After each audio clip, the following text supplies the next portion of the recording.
Got the intro. Nailed it. All right, good job, mister. Man, look at that. Learning. Miracles do happen. I mean, Yeah, I try, man. I try. This podcasting stuff is hard, right? You have to isn't it? push like one more button than go live, and it's a big. It's a lot I of work. mean, it's a new low when Ed was sitting right here ready to do it. If he doesn't do it, I said, do I do it? Do I do Oh, it? you know how to do it. Ed? You learned. Okay. Did you read the instructions? I don't really read instructions. I'm really I bad with did. instructions. Dude, I just asked AI and they told me the most Really? logical way to do this.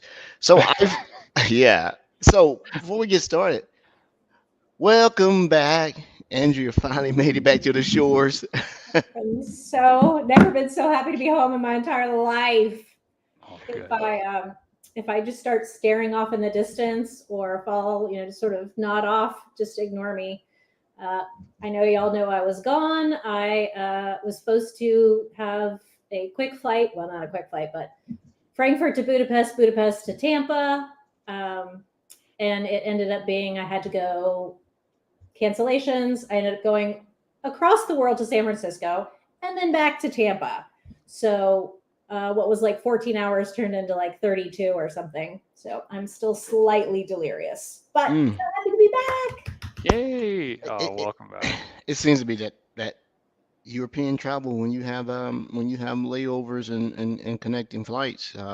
For our listeners, now that we're back home, Andrew and I got to hang out and eat and drink and party. And my wife and I were actually in the same locale in Europe, so we went out for dinner, went to a cool bar, drank champagne, ate caviar, did all the good things, right? Yeah, I know, Barry. Yeah. Even cooler though, Miriam and Edward picked this bar in Prague called Anonymous, and it was all based on the V for Vendetta graphic novel, if anyone's familiar with that. Cool. So the wait staff was wearing the masks, and all the drinks were funky. It was a really cool experience for sure. Maybe we'll show some of the pictures with some of the bartending antics that occurred in the bar. Were really cool. Crazy. Yeah. So everybody, the serving staff had the V for Vendetta Anonymous mask on. Music played when they made certain drinks. It was pretty cool. Flaming. Yeah, and for those that know me, I'm a drinker, and so when I tell you that the drinks were potent, yeah, they were. They got one that looks like an IV that goes in your arm. We got to put them on the show page to do Oh, that. cool. I finally got to meet my nephew from afar. Seemed like I've known him forever, but got to finally meet him. Andrea's real nephew, but I adopted him of a sort. Impressive young man, very, very, very funny. Miriam is still talking about him. My wife is like, he is so funny. I like him.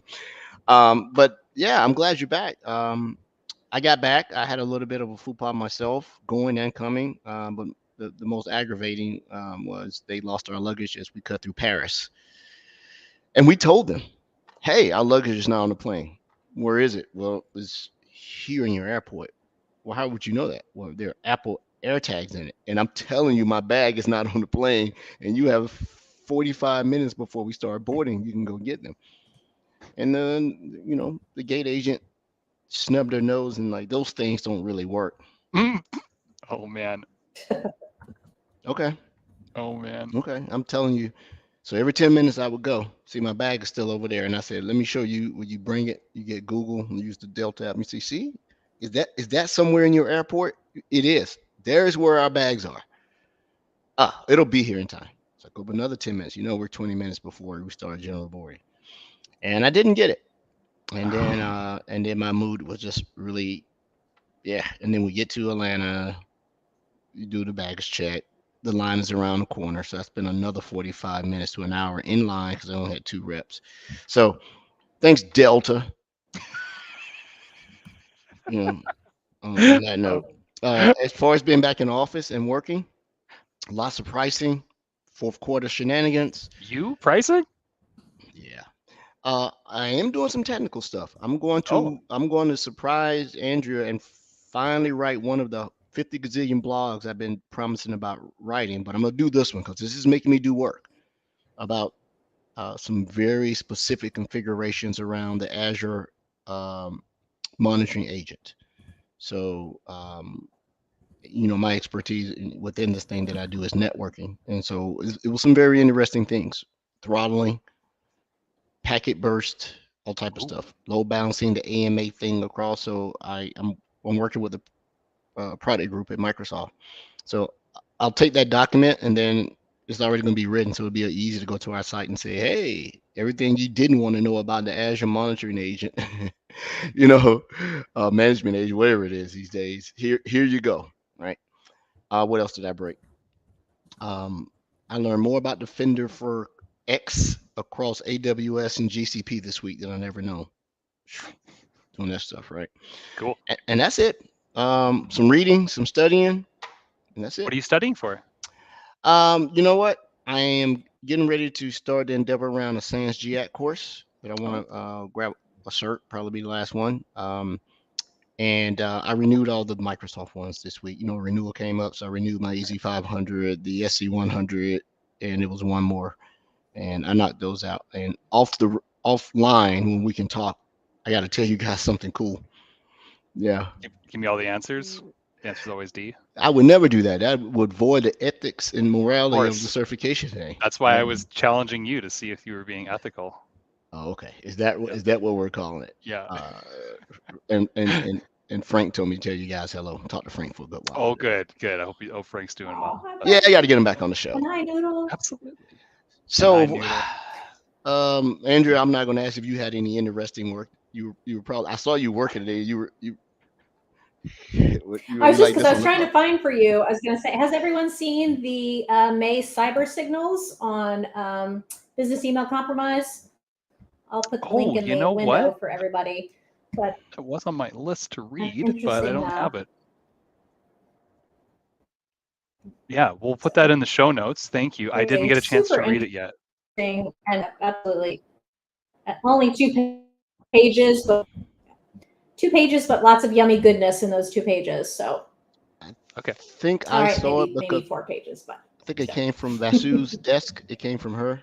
That's how I saw to remember, or either she posted on LinkedIn or something. Maybe we'll see. But in the show notes, I'll go back and read. Brody, what did you do, man? Well, I mean, some of us have to work. So I was here, Canada's side, and we finished off a project around Defender for Cloud Apps. We didn't get too much into that, but we really focused a lot on the reporting for data loss prevention capabilities and some integrations with Sentinel playbooks. It was very interesting. So shout out to Adriana and Chris, my cohorts on that project, all finished off, and started working more with the department, a public sector customer, almost said it, a public sector customer on some interesting zero trust items for the defense sector. And so that's super fun, and I'm learning a whole bunch about like the differences between Microsoft's Zero Trust Framework and the Department of Defense's Zero Trust Framework, and how other NATO and Five Eyes countries are adopting these capabilities and solutions to mature themselves moving forward, so everybody can work together and play in the same sandbox. So that's kind of been a real key focus of mine lately. And other than that, I haven't had a chance to watch anything from Microsoft Build, which is on right now, and it's also on tomorrow. I'm just going to get like the readouts because I'm just wall-to-wall meetings. I'm off next week. So I'm not going to get a chance to watch much of it live. I don't know if you two have seen any announcements or anything that's come out live that you want to call out. A little bit. I very rarely do anything live except for my own podcast because I like to stop it and go back and listen, or I misheard something. But I signed up for it, and there's a couple of things that made me look up. I'm like, oh, okay. And then I look back down and go back to work. But you know what? We talked about some tech things. Let's talk about industry stuff. The elephant in the room. It's all over, so it's not public knowledge that there's been interesting perspective and feedback among the announcement from the leadership team at Microsoft about compensation, right? Some people casually ask, "Hey, was it me? How people feeling? Whatever else." I don't speak for the organization, but it's been mixed feelings. Just for those who don't know, the leadership team at Microsoft announced that for full-time employees and I think executives included, there will be no merit increases or increases to your base salary compensation, but bonuses and such will stay there. Well, that may not be something technical. It affects the people that are technically inclined, right? I have yet to meet someone that says, "Oh, money doesn't mean anything to me." I'm like, "Would you work for free?" Evidently not. So there you go. But it's interesting. It's um, when you go back and you get away from the shock piece of it, why it's not a decision I would want relish to have to announce or either make. You got to go understand how Microsoft compensates against the industry, right? Hmm. And what they try to do, and then come to a judgment. But um, I think a lot of people are just a little bit. I'm gonna use an old 1940s or 50s or 30s. A lot of people are sore about it because we were told to work harder, work with less, do all these other things, and when you see this, you sometimes logic is overrode by emotions. No big deal, you know. Things come around, things That's I happen. Evan's don't, opinion. like I Yep. don't think I want to have this conversation on camera for sure. So Yeah, if it affects my ability to buy beer, then I got a problem, right? So, You just put all that beer directly into your biceps too. I mean, like hey man, that's how you do it, don't you? I Like, just what's sit here and huge? enjoy the warm weather. Got to have a beach body. I'm going to the beach here in a little while. Can be the old man, right? well, Um, let's get off controversial topics Yeah, and Edward. let's Thanks for bring making in, it weird.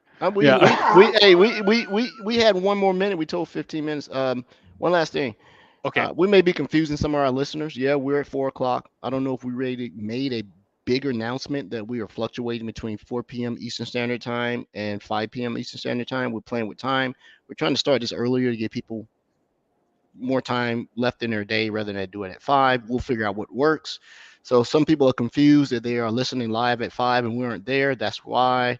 But I do believe that majority of our listeners, supporters, and partners and everything, they listen posthumously, right? After it's already been recorded. But this was purposely, right? So we're playing with between 4 and 5 o'clock, Yes. and And with that, we'll bring in just bugging you, Andrea. We should also do a shout out. I just saw on Twitter that Tina Turner has passed. So shout out to Tina Turner, one of the greatest musical artists. But let's ever. bring in Tim on that sad Yeah. note. Yeah. Tim, I could see his reaction Tim, tell in us your the Tina green room. Turner story. Yeah, What did Tim, you how do think? you? Yeah, tell us your thoughts on Tina Turner, Tim. I don't have a Tina Turner story, but I'm so sad that she's passed. She was amazing, right? So I know. I'm just Yeah. trying to think which movie do I like her better in. Mad Max Thunderdome. That was. That classic. was. Am I aging myself already on this? No, Mad Max Thunderdome is a timeless classic. Are you kidding me? That's It stands amazing. up. So, Yeah. Tim, welcome to the show. I don't know what Brody threatened you with, enticed you with, lied to you about to get you on the show. I'm a nice Right? guy. Nice guy. But tell us a little bit about yourself and who you are and what you do, sir. No, absolutely. Thanks, folks, for having me on. Yes, my name is Tim McCreight. I'm the National Director for Market Development and Strategic Advisory with CGI. I was reminded as I turned 60 this past week, this is my 42nd year in security now. Okay. I was gonna let that- Congratulations on the birthday. Yeah. I understood every word except for what is CGI? CGI is based in Canada. It's one of the largest consulting firms in the world. Okay. There's 95,000 of us around the globe. So we focus on IT consulting, and our cybersecurity practice has been around for over 20 years now within CGI. The CGI that I know. And by the length of your long title there, I guess you do some very important stuff there, right? You see, like, I'll let others judge that. So but it is an opportunity for us to actually learn more about our customers and our clients and try to identify opportunities for us to reduce risk. And that's really one of the things that I try to do with our clients is truly understand what's the risk that they're facing and how can we find ways to reduce that risk. Yeah, well, I met Tim at local B-Sides in Calgary virtually 2 years ago during the back half of COVID. And then last year got to see him speak in person. And Tim nails it, of course. So I had to go shake his hand a few times, be like, hey, I'm a big fan. And he has his own podcast, which I'll let you plug, Tim, of course, multiple times, especially near the end. And we'll put that in the show notes.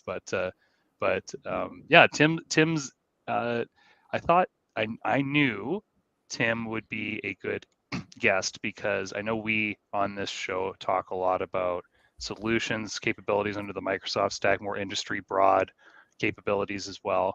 And Tim is a huge proponent of enterprise security and risk management, or ESRM. And when Tim gives these talks, or when I've seen him speak to it, and then looked him up and seen other conversations around this that Tim's put out on the big bad internet, it really resonated with me as someone who is coming from a strong technical background and wants to start aligning more towards the organization's security and business outcomes together, blended together. How can we align security with the business? So security is not the Department of No, right?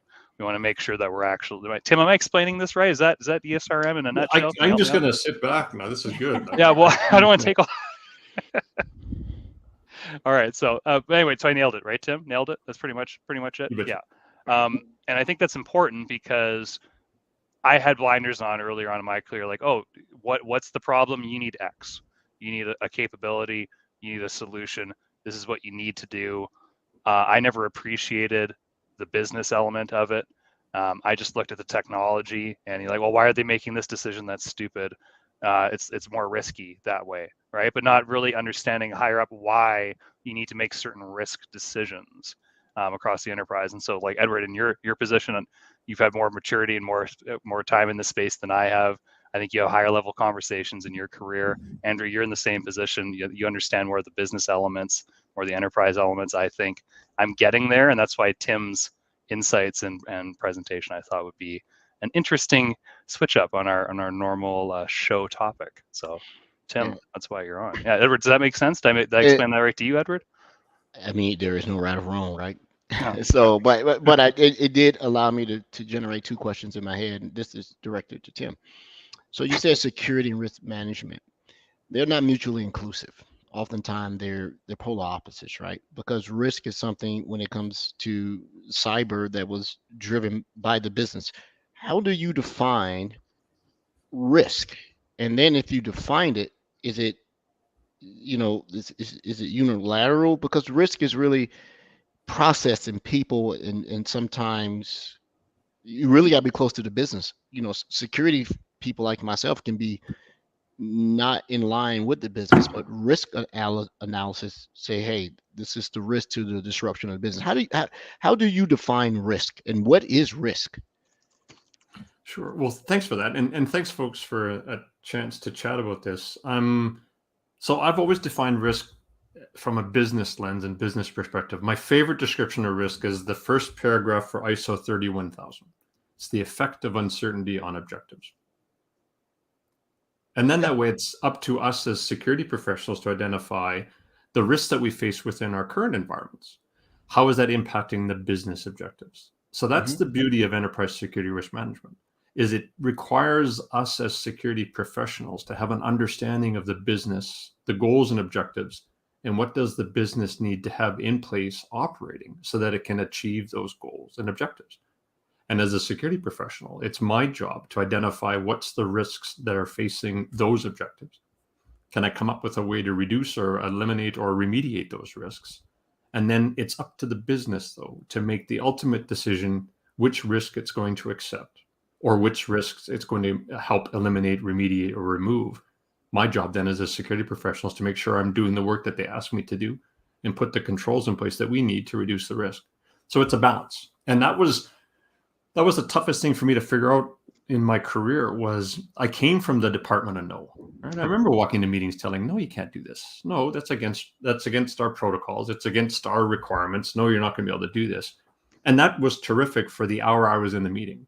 But as soon as I got out of there, that's when the folks went around us. They went around security and started creating shadow IT or their own shadow parts of the organization. They went ahead and did the work that we said not to anyway. It's because we forced them to take a business decision around us as opposed to engaging us. And what ESRM does is it makes the security professional understand the business. And that was one of the things that we missed early on. And I remember doing that early in my career, is that I thought I didn't have to know the business because I was there to protect it. No, you actually need to understand where the business is going, what's its goals and objectives, so you can help it be successful. That's our job. So in the perfect world, it would seem that the risk and the risk analysis team would drive the security portion or execution, but it doesn't always work that way. because we in the industry see like we've made that artificial delineation between the compliance and risk team, and we make that synonymous with process and this and analysis and data capturing, and then you have security, which is around telling people no and enforcing the no with security products, right? But let's talk about risk one more time in a different way. Is the term and the way you look at risk the same and not respectful of the size of a business? How can you make it a common denominator so that the small to medium size, either business or small to medium size corporate, understand that their risk is the same as that? And it may not be the same. The risk at a Fortune 100 company may not be the risk at something else. How do you make that risk conversation that you can have it to a company of 50 versus a company of 50,000? So I always take a look at what's the impact if the risk actually is realized. And a small organization may be crippled if a certain server is unavailable, or if they can't get their website up and running, or if they can't enter timesheets, or their email system fails. And that's how I always looked at the risk, is what's the impact to the business? So yeah, Ed, you're right. There's going to be different types of risks that face the organization, but the way we need to look at it as security professionals is consistent and the same. Because when I look at helping either a small organization or a Fortune 50 organization, it's the same questions. What do you need to run every day for your business? And if that thing isn't there, what's the impact? What if you can't trade within 5 seconds? What if you can't transfer funds between countries? What if you can't pay 100 and some thousand individuals? Is that the same as a small company that can't get something out of the door of their warehouse and send it down the road to a business? It may not seem the same, but to the company, it has the same impact. Can risk be fixed with money? I think Great question, Edward. God, I wish I had that money to fix that problem. So I'll flip it back. How much money do you want to spend on the risk? I want to eliminate the risk. Then whatever budget you want, absolutely, we'll help you spend it. But let's understand where you want to spend the money first. And is the money where you need to be spent? Is it the best spent for the organization? And from a security perspective, have I identified the risks so that you pick the one that's going to remediate and offer the greatest value from a business perspective, not a technology perspective? Well, that was a no-lose question for you, Tim. I threw it to you because unless you've encountered a customer that just gave you a checkbook or American Express unobtainium card, I've had none of those. Just so folks know, none of that has ever occurred in my career, right? So. Okay, it's I'm dating myself too. The way risk used to be defined was have a backup. Right. And that backup was just whatever it may be. Backup of data, backup router, backup switch, backup people. People are a risk. Yeah, right. And so I threw the money part out, knowing that the answer is no, because there are companies that are making billions in profits, if not billions, hundreds of millions in profit, and they choose not to spend on it until the risk is identified. It's like insurance. Nobody wants to pay for it, and nobody appreciates it until you need it. Right. Absolutely. But so Andrew had a question. I'll stop. I was just going to tell you a funny story based on, with Trip TRP 8472 talking about BCP, DR. So I used to work at a financial services company before I came to Microsoft, and we used to practice quarterly, right? Our, restoration, all the different things. But one Saturday morning, we all got there, and our manager was standing at the door, and he says, "Where's your guide? Where's your guide?" And we're all like, "Inside the building." They're like, "What if the building blows up? What are you going to do?" And then the one guy comes and he's like, "Oh, I got it in the trunk." And he goes, "Oh, you were inside the building." And so, wow. Yeah. You're inside the building. So he's dead. Scratch him off. Yeah. Well, you get to lunch earlier, Andrea. Right? I consulted with a critical infrastructure organization here in Alberta, and they had quarterly disaster scenarios as well, and they ranged from basic scenarios to terrorist attack on the grid scenarios, kind of thing, right?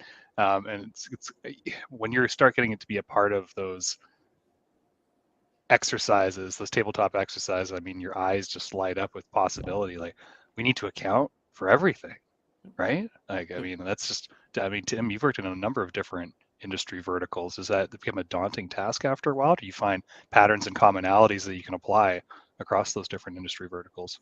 I think, every sector is unique, but it's still a similar approach where you need to document what you have, you need to practice the plan and adjust it on the fly. But this whole idea of resilience as well, I think that's the part that we've done a lot of disaster recovery planning and business continuity planning. We've done a lot of exercises, but I think we're just now understanding this concept of resilience and how it links back to identifying risks. And it really is this idea that taking into the idea that we are eventually, or we are statistically going to be impacted by an event. How quickly can we recover and get back to normal? And I think that's where, when we look at it from an ESRM lens as well, and bringing in this whole concept of a risk-based approach to understanding the business, that's part of what we have to do as well, is what does that concept of resilience look like, and how can we apply those principles? And I think some of the most interesting disaster recovery exercises I've been on is where it really is this, this concept of design thinking, and that's incorporated in ESRM as well, where you begin with ideation and work all the way through to execution. If you ever get bored on a Sunday and want to read something kind of cool, it's from the 50s, and it's the Brown Book of Design Thinking. It's still on Apple. It's a pretty cool book if you get a chance to read it. It's been around for such a long period of time. And one of the reasons why IKEA has been so successful is they've applied the principles of design thinking every time they design a new piece of furniture. They go through the same process. So I figure if you can fold up a sofa into a small square box, I think I'm going to figure out, can I apply the same principles to designing a resilient security program? Yeah, I think I'm going to try. And that's one of the things that the team that actually started with ESRM a few years ago, designing it and then putting it into the textbooks, was this concept of design thinking. So when did ESRM start, and why? So actually, we just finished so now I get to plug my podcast. We just finished interviewing one of the parents of ESRM. Her name is Rochelle Lawyer. She's a vice president with Allied Universal. But before that, she was with a few other companies, Time Warner in particular. Her and Brian Allen were the two authors of the ESRM series of textbooks. So if you folks get a chance, it's ESRM, and it's written by Rochelle Lawyer and Brian Allen. So it's been over a decade that those books have been either in process or in design. We've also had 2005 was the very first iteration of ESRM, and that was 3 large security associations came together to identify a risk-based approach to looking at security and designing a security program. So yeah, we've been poking around at this since 2005. I get to sit on a panel in Dallas, Texas for GSX, which is our ASIS. It's their annual seminar and exhibit. It's called GSX 2023. And it's a decade in the making. And it's over 10 years of celebrating the formal processes of ESRM in the security industry. And have we seen value and have we seen growth in the last 10 years? Nice. Hey, just super quick, what is ASIS for our listeners and viewers? What does ASIS stand for, and what's your role in ASIS? Yeah, so ASIS is the oldest security society in the globe. It's been around for 68 years. I am the president this year of ASIS. I'm only the 3rd Canadian to hold that position. So yeah, it's kind of cool. We've got exactly. Yeah, it's go us. First Western Canadian does help. So I'm only the 3rd Canadian to hold that position. And I think I am the only cyber individual that has held that position in a security management association. So yeah, it's kind of cool. A secret security society, like in the movies? It's a very Kingsman. So it used to be called the American Society for Industrial Security. So we dropped the any links to the American Society, and we just call it ASIS International. And we have 34,000 members from around the globe in 140 different countries. Very cool. That's amazing. Yeah, so it's very cool. Yeah. You dropped the leadership bullet here. Let me ask you a question about risk. In your ideal world of a corporate structure that is large enough to have a C-suite that includes, security-related C titles, who owns the risk? Because most often when I see something that's a chief risk officer, it's at financial institutions, right? And so who owns the risk? I mean, does the CISO own the risk? I've seen one company that had a information security officer and a chief risk officer. Are they complementary to each other or confrontational to each other? What is that? So wonderful question. So security doesn't own the risk ever. Because if we do, you're going to get a notepad and a pen, and I want your crayons back at the end of the day. I trust nobody. I have no tolerance for risk. Like in my house right now, I have 5 cameras to watch my dogs walk around the house. I've been thinking of getting a few just so I know where he is at any given time. It scares my wife because we actually have all of our stuff up in your folks' cloud, so we can actually draw it down in the event of a disaster in our home. Just saying, pictures of everything around us, serial numbers, because I am that guy. Right. But when it comes to the corporate approach and the concept of owning risk, the board and the executives own the risk, not the CISO. Not the chief risk officer, not the legal officer. It is board of directors, the executive suite own the risk, because at the end of the day, those are the folks that design and create the business goals and objectives. They set the tone and the culture for the organization. And more importantly, they identify what success is. That's not security's role ever. Our job is to advise the business as a trusted advisor, to let them know here is the risk. And it's entirely up to you to pick which path you want to go down. So if you want to run down the hallway with scissors in your hand, that's awesome. I got another meeting to go to. I'm going to follow behind you, though, with a first aid kit when you cut yourself. That's my job. But if you want to go down this path, and we've identified the risk and done our due diligence to present it to the executive, and the executive decides to move forward with a path that is risky, terrific. Our job is to support that as best we can and make sure we're there to help if something does happen. But if it comes down to security owning the risk, and if you actually, so I've tested this theory in a couple of different times in my career. And it's like, well, Tim, you guys have to accept the risk. Awesome. Then I'm going to say no. What? Well, yeah, no, I'm not taking this. No, I'm not going to do this. So my answer is no. Well, Tim, you don't understand what we're doing anyway. Oh, so I don't have that capability, that level of authority, and you're going to do this regardless. You're just looking for the stamp, right? Now I'm not giving you a stamp. You're good. So I always ask that to every new CISO I ever talk to. When someone says you own the risk, can you stop the risk? Can you tell them to stop trading in this one block? Can you tell them to not build a plant in this one country? Can you tell them not to use this one facility? No, then you don't own the risk. You don't own the risk. So I'm going to pivot off into something right here. And let me ask you this question. Do you believe that reduction in the importance of understanding true risk has been somewhat subdued because of cybersecurity insurance? I think it's numbed the idea of what could happen if an event occurs. I think it's this idea that, well, I have insurance on my car, I have insurance on my house, so I should be okay if I have insurance in my business. And that used to be correct, that they were able to help in some instances. But I don't know if you folks have been aware of some of the changes in how hard it is to get cyber insurance. And the amount of controls you have to demonstrate, and that you have to not only demonstrate the controls are in place, but you've tested them and that they're effective and that they're able to be audited. So and if you've also noticed the changes in payouts in cyber insurance and what they will cover and pay. So it's lovely to have the insurance if that's the culture of your organization and that you rely on that if something happens.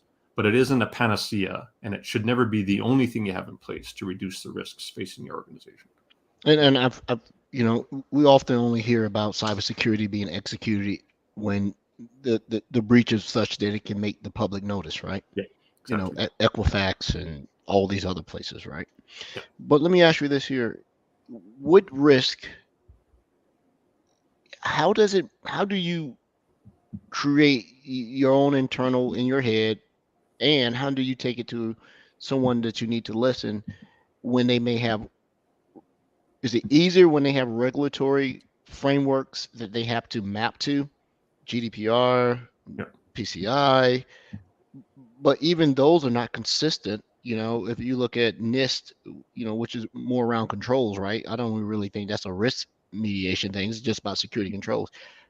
Which one do you talk to? Because the buzzword now, because we got a lot of shiny news out there. AI is a shiny new and all this other stuff. The other shiny new that's sort of getting a little bit dull. Zero trust. Does that resonate at all? I think where a lot of these things come in place, like having a control framework like NIST that you follow, or putting in a zero trust architecture that you can actually apply to your organization and reduce some of the risks facing your environment. I think that's the final end product of conducting what I call going for coffee.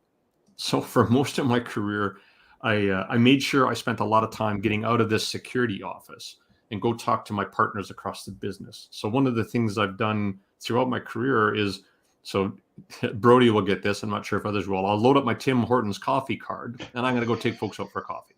I like Hardee's. There we go. Starbucks, Dunkin' Donuts, pick one, right? But it's get folks out of the office and ask them questions about the business unit. So I would find my counterparts, so other VPs or directors or other leaders within the organization who are outside of the security space, and I would ask them questions about their business and what do they do, and what are some of the things that they do every day that is helping the business be successful. And then the next time I'll take them for coffee. So, hey, we talked about you guys do some great stuff with around the warehouse, and that every day you have to make sure the trucks are loaded because that's how we make our money. But that's awesome. But then the question I ask is, well, what happens if you can't get stuff out of the warehouse, or the system's not available, or something happens that you can't get to the invoicing system or the inventory system? How's that impact? Oh, well, Tim, I can't send anything out of the warehouse. Okay, awesome. So what do those systems look like?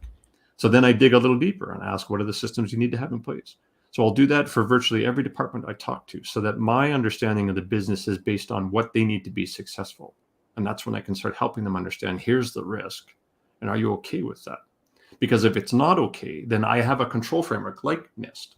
Or if you're looking at maintaining private information about either our customers or employees, we have GDPR that we can follow as a type of control framework. Are you okay if we start looking at that?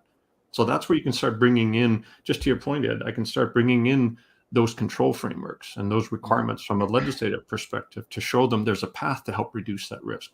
Can we take a look at that? Something we can work with your team. So we ask for them to be part of the process. So it becomes a very collaborative approach. It takes a lot longer, right? It's not something where we simply tell you that you're going to go do this, but by bringing it to them, asking them to collaborate with them and identifying risks along the way, you build ownership for the program as well. And it's not my program, it's our program. Big difference. It's all up. It's all up. I can't tell you how many times in consulting engagements these days for large organizations, how many times the customer doesn't talk to the customer, or key stakeholders aren't involved in the decision-making process. And we're kind of we're bringing everybody together because now there's a time crunch. And it's not, to your point, Tim, what you're talking about makes sense, and it will take longer. And it's the right way of doing it, in my opinion. But then in consulting engagements, it's like, okay, well, you've got 24 weeks and we've got to engage, and let's go. Who are your key stakeholders? What are your decisions? Let's implement. And then sure enough, halfway through the engagement, oh, we didn't talk to X critical element, and they have a completely separate list of concerns, questions, and there's a derailment, and why didn't we include them earlier? I just think your the methodology that you're describing, although it does take longer, would you rather do it right and take your time, or would you rather do it quick and do it wrong? I guess would be a way of looking at that. Well, I have a question that will. Let me ask you, Tim, this. Can you say your title one more time? Sure. I am the National Director for Market Development and Strategic Advisory Services with CJ. Does it have a sales component? Do I have it? I have a requirement to provide consulting to clients, and I do reach out and talk to people from a sales perspective. You bet. Do you find that convolutes the discussion sometimes, because now sales is so inundated? It's capitalism and the security market unraveling us. That's a good question, right? So I've never considered myself a salesperson. That's the first thing I tell people. Are we allowed to swear in this show? Am I good with that? Oh, hell yeah. Yeah. Okay. So the first thing is, Jesus, I am probably the world's shittiest sales guy, because I'm not that guy, right? But what I do tell them is that, look, after 40 years of doing this as an operational person in security, both in physical and cyber. So I've had my career span both, right? Half of my career was on the physical side, making sure that my protectee got home safe to the hotel every night, and that the guards were walking around the building, and that the stuff didn't leave the warehouse. Done all of that. And now add in the cyber concept for the last 20 some years. So what I try to provide them is that, having sat in your chair, and I'm going to date myself, when that pager goes off at 2 a.m, the fear that I had, right? Because I knew where all the bad stuff was. I don't want you to have to live that. How can I help? Right? Yeah, my opinion of that is, we become so product driven and buzzword driven and reactionary. Every organization, don't let them fool you. Whether it be Microsoft, Google, some of the people that are on the guard, all of them are still reactionary, and they're being driven by market share, domination. That oftentimes, about the time that myself Andrea, you definitely at a much higher level, and Brody are brought in, I spend some of my time undoing the sales motion with unrealistic expectations, right? Good point.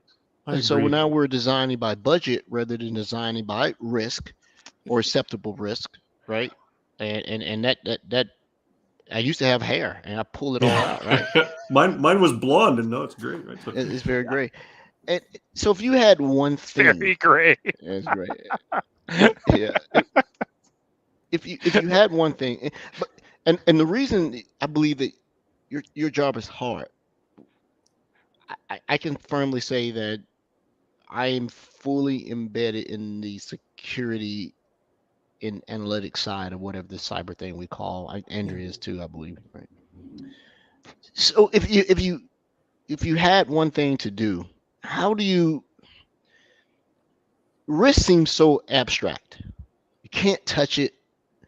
It's like measuring security ROI, right? How do you go and tell people without fear mongering? Yeah. How do you do it? So I mean, so I've used some. I always try to make things personal and human, right? One of the things that has just annoyed me over these last like decades, whatever happened to the human element of the conversation? Like when did we start losing empathy for the people we're talking to? When did we actually want to sit on the same side of the table and talk to them about the problems that they're having, as opposed to, and you brought it up, like, oh my God, we have a quarter ending and we got to get going. Or kids, we got to get our team utilized to 100%. Get out there and sell bodies. Like, stop. What if you just sat across the table and then eventually sat on the same side of the table with your Tim Hortons coffee in hand and ask them how are they going with their program, or what are some of the things that they're worried about? Because what I do is I talk about some of the things that I had to deal with. You know, as I've dealt with floods in buildings and watching buildings go up in forest fires. I've watched personally my apartment get flooded to the point where it damaged an entire half of a condo complex. But because I took the time to work with everybody and go through it all, we resolved all of these problems. It's where did that go? And we lost a lot of that because, to your point, the emphasis is sometimes on the buzzwords or the technology, or, oh my God, ChatGPT is going to write my kid's homework. Well, good. At least it gets done, right? At least the homework gets done. That's a thought.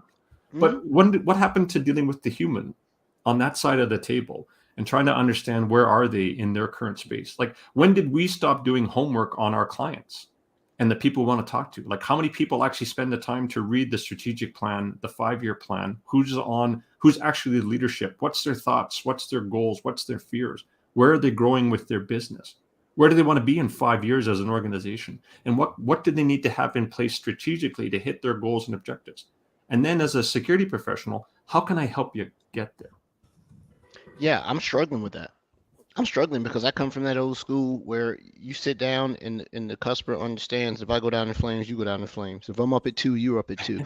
If I do this, I do this. And if you convince me as my advisor, when I take this to the powers that be, I need to speak as though, you know, the ideal or the concept, and it came out of my head in doing that. But it's hard now. Yeah. You know, you're not dinosaurs. I'm all about the people. I'm all about the shaking of the hands, coming in, understand, tell me your dirty laundry, tell me what's going on, okay, I get it. But, you know, there are numbers to be made. And I think, though, that there's a cost to that as well, right? So, and, you know, and Brody brought it up, is that the idea that if we don't do and spend the time and spend it well with our clients in advance of providing a solution, we're re-engineering it later, right? Or we're having to deal with it later. So great example that, you know, Brody and I talked about is that we had a client where we were looking for a renewal with, you know, our client. And we'd spent a bit of time trying to come up with what's the best path. Like, how can we actually solve the issue? How can we actually deal with what they're trying to do? And I came on board only a year and a bit ago here with CGI. I had an opportunity to work with the client. And it was, what finally made the change for us was we brought you folks in to help us. So we actually were recommending, you know, the Sentinel solution in Azure, and we had some really cool stuff we wanted to do in Azure Data Explorer. But we were trying to figure out, well, how can we get through this? And we need some help. So we brought Microsoft with us to the workshops with the client. We designed a solution with them as human beings working on the technology. And when we gave the final presentation to the client to accept our recommendation, you folks were with us at the table. And the final solution, when we presented it to their executives to sign off, when we presented it, Microsoft was there with us. And 10 minutes later, we got the email saying that they signed off on the contract extension.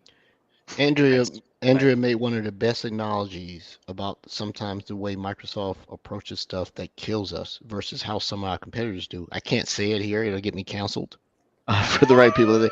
But it was spot on the way that we approach, and that approach is what sort of enamored me about going in and people trusting me. I love to feel. I don't want to be the smartest guy around. I want to be the most trusted guy in the room. Oh, I like that. Yeah, Yeah. you're definitely not the most smartest, but I say that all the time. Like I got some wicked smart people working for me. They make me look really good, but it's not me doing it, right? So there's this whole concept of becoming a trusted advisor, and it isn't just buzzwords. It is if you can create the approach where people trust you, and you actually have their best interests in heart. When you sit down and start looking through let's say we follow the ESRM approach, when you start identifying what are the risks, it isn't from embarrassment. It's from how can I help? It isn't jumping on it going, oh my God, I can't wait to sell them this box to fix that problem. It's like, let's understand what's the issue, what's the problem, how can we get to a better place? If we keep that in mind, life gets a little easier, not perfect, but it gets a little easier. I'm gonna be a cynic. Common sense too. I'm gonna be a cynic. That thing is solely dying, because if people truly understood what that was, is that when you're trusted, that trust is a relationship that transcends partnership. So when that CISO goes away and goes somewhere else, your name will be dropped, and like, I know that person. I trust how they go about their business, right? So let's go back to the money thing. So do I still have all the money that I could need? Is that right? Well, no. Here we go. Now we're going to go the opposite. You go to a customer, you lay out a plan to address what is captured risk versus perceived versus potential, and all of a sudden in their head they go, oh my God, we're gonna go broke. But what if you told them, hey, we're going to do this pro bono for you, right? Would you still find resistance for those who may perceive some disruption in their line of business because, yeah, you're not charging us, but you're causing us a lot of headache? Have you encountered that? So I have in the past, like in past lives, where we offered to help out because we knew it was the right thing to do. And how we approached it was a bit different. So what we offered is that, look, why don't you see if we're the people we say we are?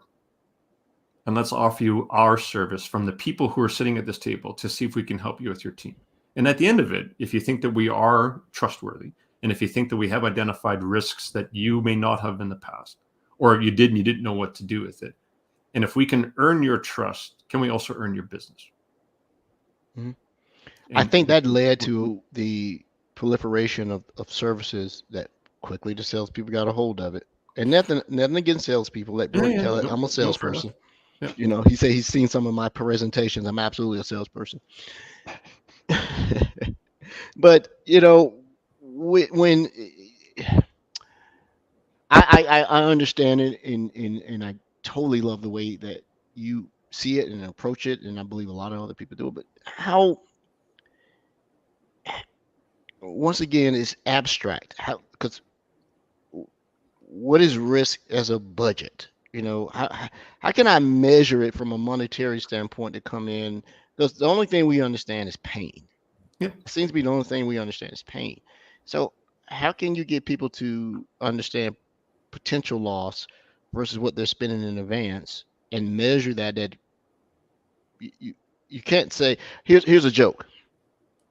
Edward, what do you do for a living? I hunt aliens. Man, I haven't seen any aliens. Thank you. Yeah.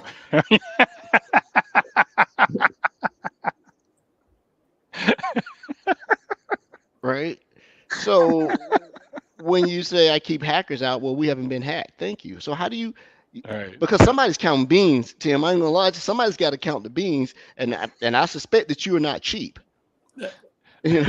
So how do you go in and say, yep, see, here's the alien's head. This is one of those predator aliens right here. Yeah, that's one of those. How do you bring the alien's head to the boss and say, see, this is what you're paying for? So, and this is where so I'm going to go back to that whole ESRM model. This is where it comes into play.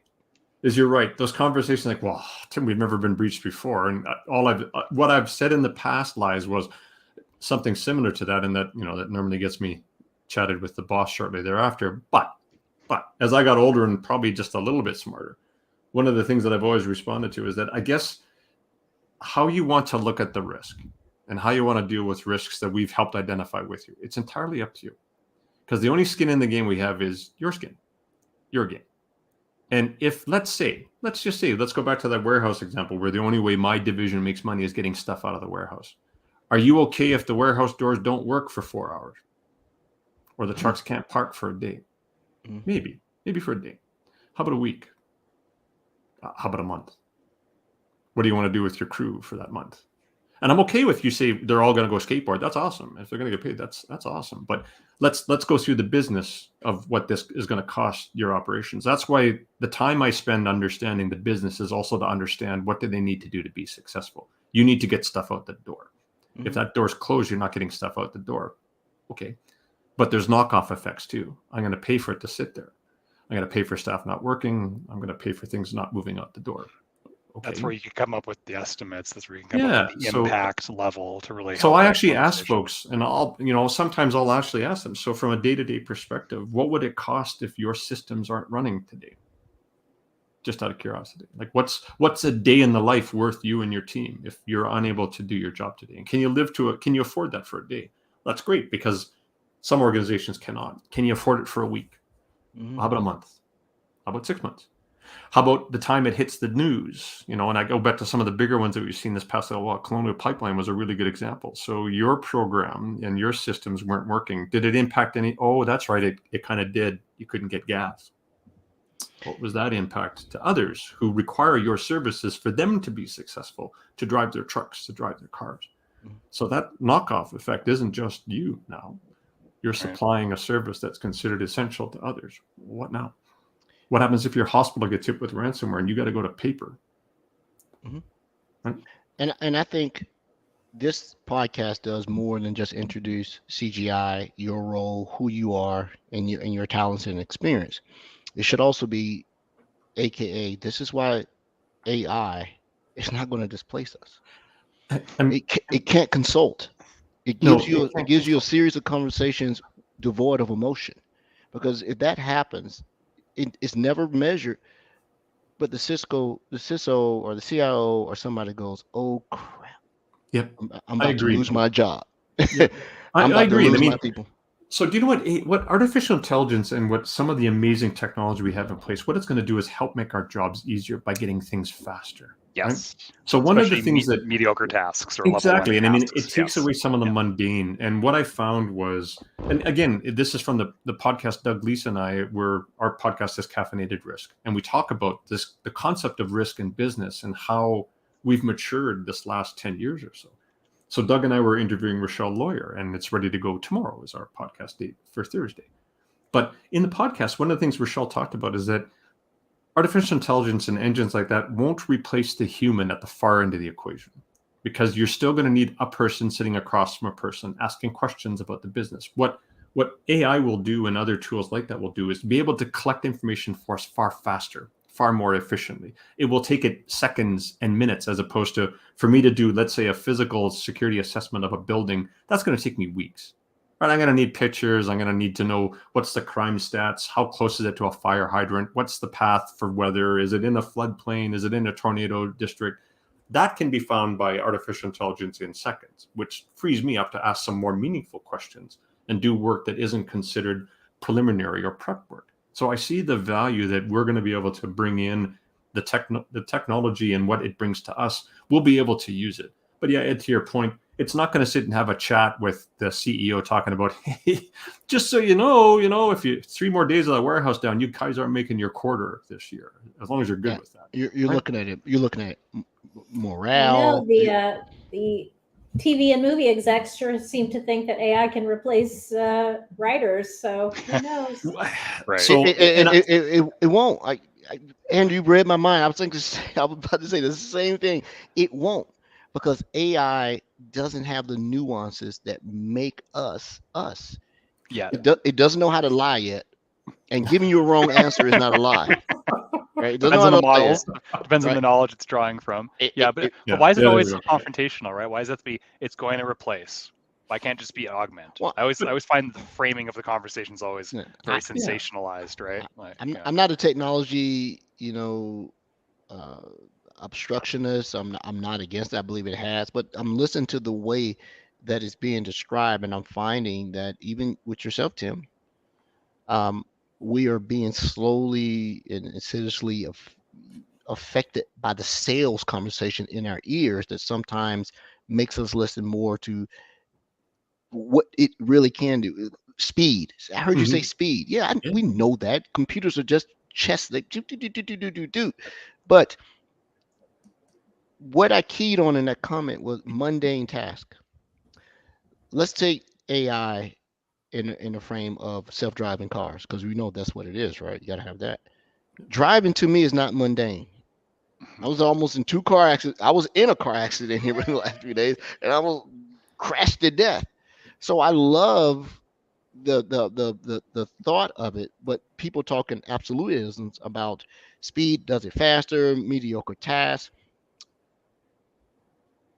There is no unified definition of what a mediocre task is, right? Well, that's And fair. It's and subjective. That's yeah, Yeah. it fair. is very That's a fair point. subjective, Yeah. and That's fair. and repetitive is not the key all of it. It's what it is. So but I don't want to make it about the AI thing. It's a thing. It's going to be a thing, and it's definitely needed, right? I want to look at how he can just go through calculations because think about it. I was in the United States Navy. They were doing nuclear detonation models for decades. Like this is what will happen if you detonate a 155 megaton, right? Yeah. Nuclear Yeah. device. So we've always had those data models. Um, but back to risk. We're not going to go into killing aliens and doing all this. So Maybe we could automate risk somehow. Hey, there we go. Right. Yeah. Maybe we could. Well, at least maybe the impact of a risk event. Right. Do you find that, Tim? Are there ways of actually like feeding a model where you can say what's the impact? What day, a week, or a month? Or you must be leveraging technology solutions to help with these extrapolations to help with this. We're trying to. I haven't found a model yet that reflects as close to actuals as you can get, right? And I think some have tried. There are some great corporations out there that are actually taking a run at this, and it's like everything else. I think a data lake requires the right streams to feed it, and you have to check the integrity of the data as it goes into the data lake. So a model that's going to estimate the potential impact to an organization from an event, it's going to need an awful lot of data points. Right? I have an idea. Yeah. Okay. Really? What's your idea? Well, the idea requires trust. The data sets are there, but the data sets are so siloed because they are attached to the companies that help them remediate the risk. So if you were able to go get a true data feed from breaches and put them in and be able to look at it, maybe you'll have a calculation of behavior that either reduce the risk or do it. So I would think, Tim, tell me, that a lot of the models would be what could I pull from incident response, whether it be Microsoft, Mandarin, whomever, and now start creating risk models based on what the response and what ultimately led up to it, and have it in a shared model. Because I'm sure there were there's a whole lot of internal stuff that was never shared about some very well-known breaches, right? Agreed. And until you can feed, because everybody believes that well, it's not belief, it's real, right? Data is valuable. I'm not going to share my data, right? And but if you had that common criteria, that common feed into it, that everybody told the truth about what happened, right? And legal is going to say you can't say anything because now you got to take on ownership and all this. But if you had that model, you can look at it and say that's the risk right there, Yeah. irregardless of the industry. That's a risk. And now when that risk can transcend medical, farmer, education, and everything else, security does that. Security says you got to protect your endpoints. Yep. Security says you got to protect your identities. Security says you got to stop these people from installing the apps on their machines and shadow IT. But nobody identifies the risk of those things, and most often it's not really measured until such time you either violate a control or the aliens come and they forgot to catch us. So that's It's the insurance argument. Do I really need insurance for this thing? Is it really going to happen to me? I always find that. I'm gonna keep my mouth shut about this cyber insurance. That'll definitely get me in Tim, trouble. time checked. You got to go. No, I'm good for now. I've got some time. All right. You betcha. Yep, you All betcha. right. Well, like wrap it up because Edward just wants to talk about aliens. He loves getting on it, so we'll nip that in the butt before it progresses any further. But I think it's a really engaging conversation. Edward, great questions. Tim, great responses. Great, thanks for sharing the stories. What do you want people to think about, or the major takeaways from this episode? So ESRM is a methodology. Absolutely. Is it, where do you want people, like a caffeinated risk, your podcast? What else do you want people to know coming out of this episode about ways that they can better affect maybe their security program in their own organizations, or if you're a managed service provider or you work with a variety of customers, how you can be a better trusted advisor for other entities? Well, I think it's a great question. So there's a couple of things. One, the idea that as security practitioners, we should really focus on what's the business goals and objectives of either the organization I'm there to protect, or if I'm a managed provider, who I want to help as my client. And if I need to truly understand that, the first approach we should take is a business-based approach. And that's hard, right? Because I've been training folks on this methodology for a number of years, and the hardest audiences I've ever come across are security professionals who still think it's on them to accept every risk for the business. Bingo. Not, right? Because as soon as you do that, right, then I'm just going to give it to security. And I got lots of stories. We don't have that kind of time where it was simply, Tim, you have to sign this. No, I don't. No, I won't. And here's why. So getting the business to understand that from a security perspective, the risks that we identify, that's you. So that I do this, I have this great chat with a lot of executives, and it's the 2 a.m. phone call, right? At 2 a.m, you're the guy. I understand what that means. Mm-hmm. I may get the call first, and my team's going to work on it to help fix it. But when it comes time to talk about how am I going to, oh my God, we got to talk to the press. You're the guy, because you're the business. You run the business unit. You're the CEO, chief operating officer, the role that you have. You're going to represent the business in this event. I'm going to be the guy behind you, like in a Senate hearing, going, please don't answer that question. You need to get off camera. But your role is to represent the business and explain to the shareholders, the stakeholders, the customers, and the clients that you got this. And here's how we're going to get you better. Here's how we're going to recover from it. If you're leaving it up to security folks, wow, they're really not a good idea. Our job is to help remove or reduce, eliminate, return back to normal. So that's the first one. And then the second one is this idea that the human element is the one thing we haven't put back into the equation in a long time, and it's time to do it again. One of the things that I've been really successful in my career these past many years is to sit down and just talk to people. Ask them the questions. My job is not to sell you the latest piece of gear, et cetera, because quarter end is coming and I'm going to give you a great spiff on it. No, my job is to actually help. Can I help you understand what's the problem you're trying to solve, or what's the risk you're worried about? Or, hey man, I've sat in your chair. I know exactly what it feels like to get that phone call and just be panicked because it could be one of 5 things that's going to tank the company tonight. Mm-hmm. Been there, done that. What can I do to help take away some of that from you, or at least help you make your proposal to your executives more palatable, that you can focus on the business? Or is there any way that I can help you see things from a different lens and try to look at that perspective? So it's finding that human element again, because, Ed, you brought it up. We've got all this great technology and it sounds like, the machines are going to take over. No, it's still going to need us to actually make those conversations happen. And it's still going to be us to identify what part of the technology we want to put into place to reduce the risk. Yeah, whether the technology. Go ahead. I'm sorry, Andrew. You said one thing, Tim, that I would love for the people listening, watching to really think about. So my very first IT job was at Outback Steakhouse. And I will tell you that very few people, if any, in IT actually understood how a restaurant ran. So I think it's super, many companies do not bring those two things together. And then I talked about the financial services company that I worked at.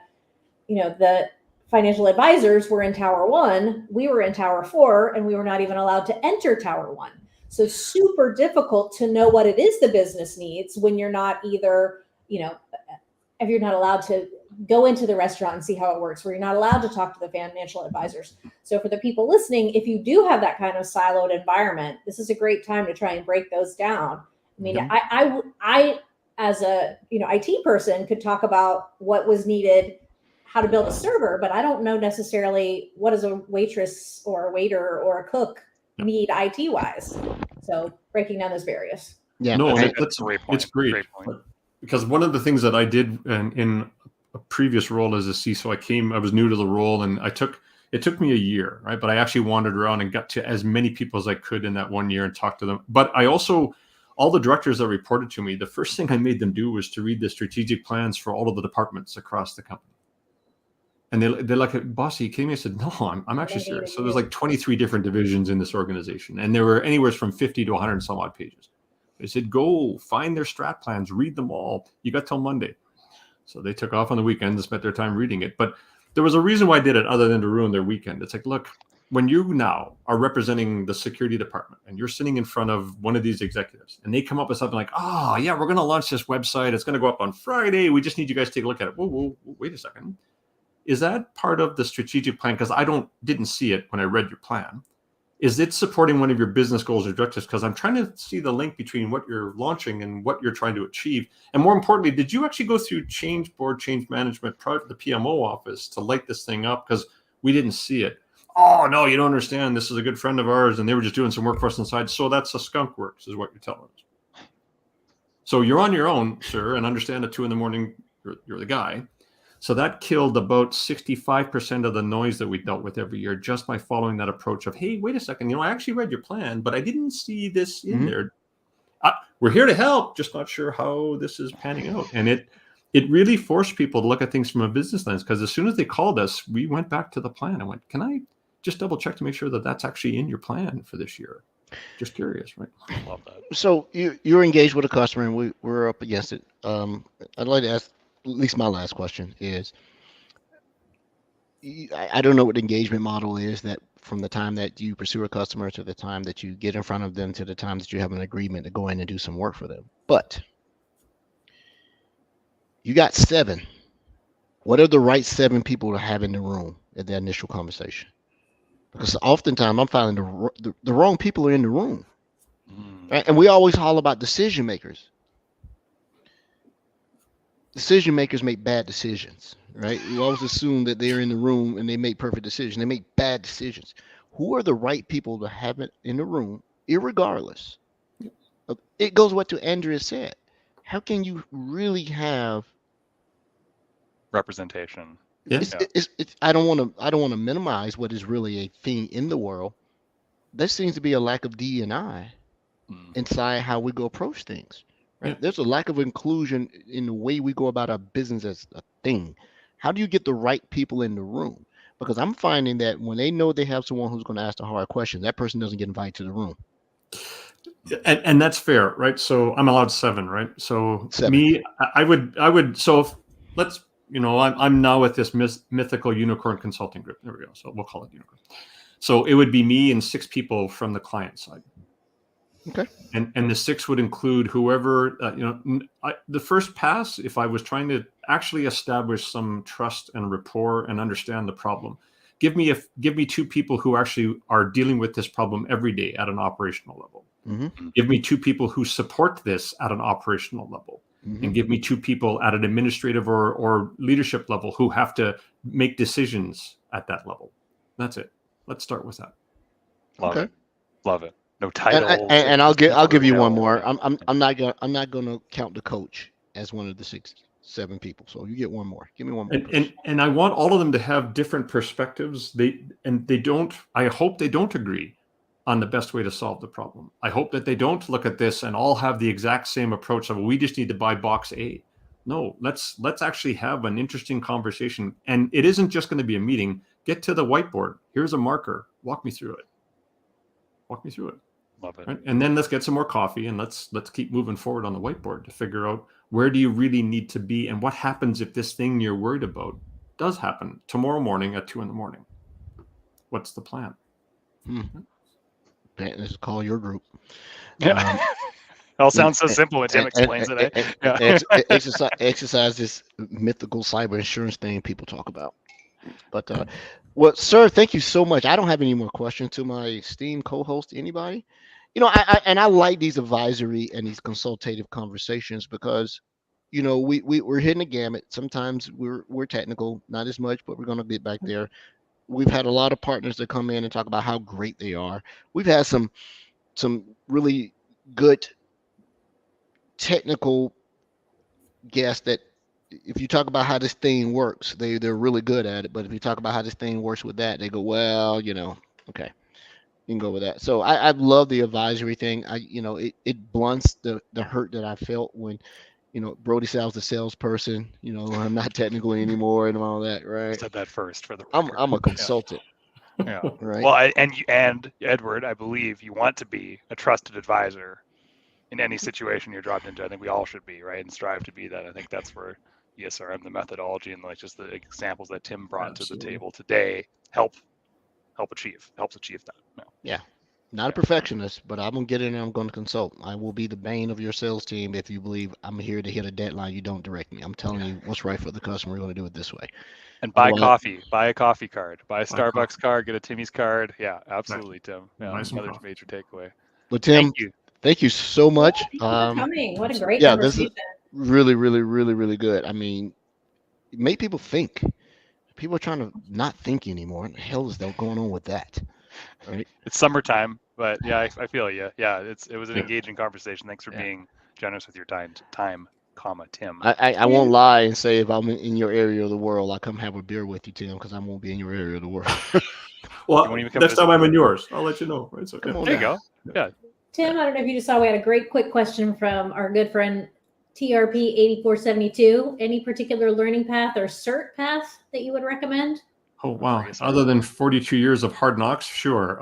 There's if you actually go to that ASISonline.org, there's a great online program that talks about the principles of ESRM and how you can actually sign up for a course, take the course, and then get some material for it. So yeah, if you actually want to learn more about how ESRM works and how you can apply it to your organization, that's a great place to start. And then maybe one day you could be president. One day, maybe you could be president. You kind of got to join first and be part of the whole show, but then yeah, you can be president. Oh no, I can't do that. Well, I'm just well, everyone have a great rest of your evening. Thanks for those who are listening live at our hour earlier show. We will fluctuate between 4 and 5 before we finally figure it out. Thanks to our live viewers and listeners. Thanks to those who are going to listen to it afterward. Recorded May 24th, 2023. We are the Microsoft Security Insight Show and Podcast. Thank you, Tim. Thank you, Tim. Thank you, everyone.